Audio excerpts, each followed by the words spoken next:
So it wasn't until my junior year in high school, while filling out college applications, that I found out that I was underprivileged. Looking back, though, the signs were there. My parents hadn't gone to college, we lived in a trailer park for a few years, and we received food stamps. However, this is the farthest from how I remember my childhood. I grew up, like probably many of us, with follow your heart as my guiding force. My grandma followed her heart when she encouraged my mom to have the baby, me, when my mom got pregnant at the age of 15. My parents followed their hearts when they dropped everything in Colombia, and we moved to the US. I followed my heart walking into the Thomas Armour Youth Ballet in South Miami to try out this thing called ballet I had a vague interest in at the age of 13. Following my heart led me to ballet and the arts, which turned my life around. However, this year, my senior and final year at Harvard University, as I'm thinking, Javi, what are you going to do with your life? My guiding force is no longer follow your heart, and it is now follow your heartbreak. Wait, so what does this even mean?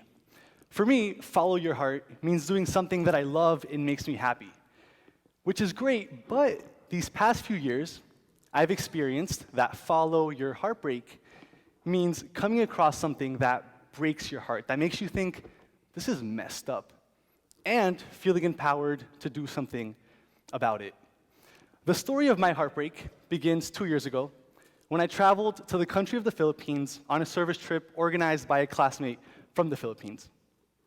As background, in the Philippines, there are high rates of children living on the streets and children who are victims of child sex trafficking. Our first stop was Stairway Foundation, a home and program for about 14 boys at a time who have either lived on the streets or been victims of child sexual abuse, or both. So one of the founders is actually a former ballerina, and she has made art central to the rehabilitation process of these kids.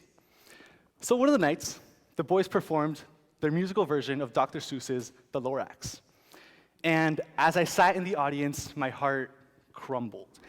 Each of these boys has their own story, but amongst them, they've been through some of life's toughest obstacles, separated from their families, life on the streets, very little schooling, if any, and for some, a youth in child pornography and the sex trade, and drugs to make them forget.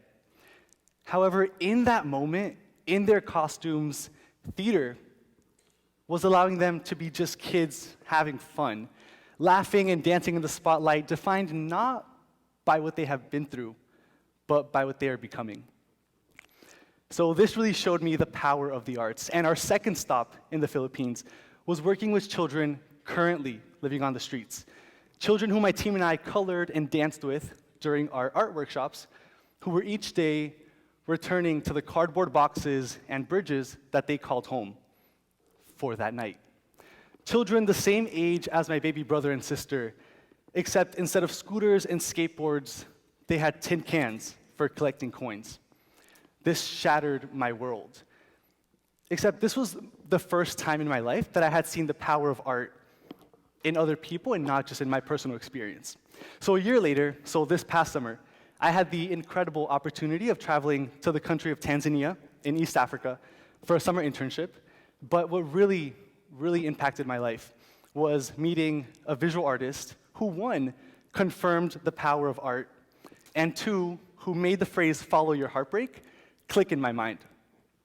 So I actually first met one of his students, a street vendor named Ali, who I bumped into as I was just sightseeing around downtown. And he came over to me, began showing me the paintings he was selling.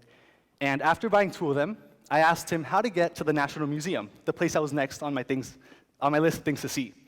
And in true Tanzanian hospitality, he began walking there with me. So as we were walking, I kept throwing questions at him. How did you start painting? How have the arts impacted your life? And in the most coincidental of ways, his mentor and art teacher worked at the National Museum that we were visiting. So we walk in together, and he takes me to meet Taifa, his mentor. So I'm standing there, hearing Ali and Taifa speaking and hearing their story. So Taifa had experienced a heartbreak similar to mine in the Philippines when he saw just how many kids were living on the streets in Tanzania. He's a visual artist, and he saw great potential for using the arts to uplift underprivileged communities. So he started a one-year arts program for kids living on the streets in one village, and Ali was a part of this program. The sole reason why Ali was making art, making a living off of it, and maybe the sole reason why he was able to get off of the streets. During this conversation, I flashed back to the Philippines, and I saw how both of these experiences, so the Philippines Stairway Foundation and Taifa's art program, both started with individuals who felt something that shattered their worlds, that broke their hearts, and doing something about it.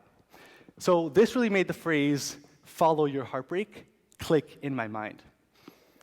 Throughout these experiences, I found that my heartbreak is seeing children without an access to an education and without an access, maybe even worse, to a childhood. And I found that we don't have to travel thousands of miles to see this in action. In our own Miami, almost a third of preschoolers live in poverty, a statistic that I was a part of. And so now what am I going to do about this? I'm not exactly sure, but I am guided by how, one, the arts lifted the spirits of my students in the Philippines, two, lifted Ali off of the streets, and how I would not be here standing in front of you had it not been for my first ballet class. So tonight, I leave you with this challenge. The next time you come across something that shatters your world, that breaks your heart, take a second and think, is there anything that I can do about this? Odds are, no matter who we are or where we come from, there is always something that we can do. Thank you.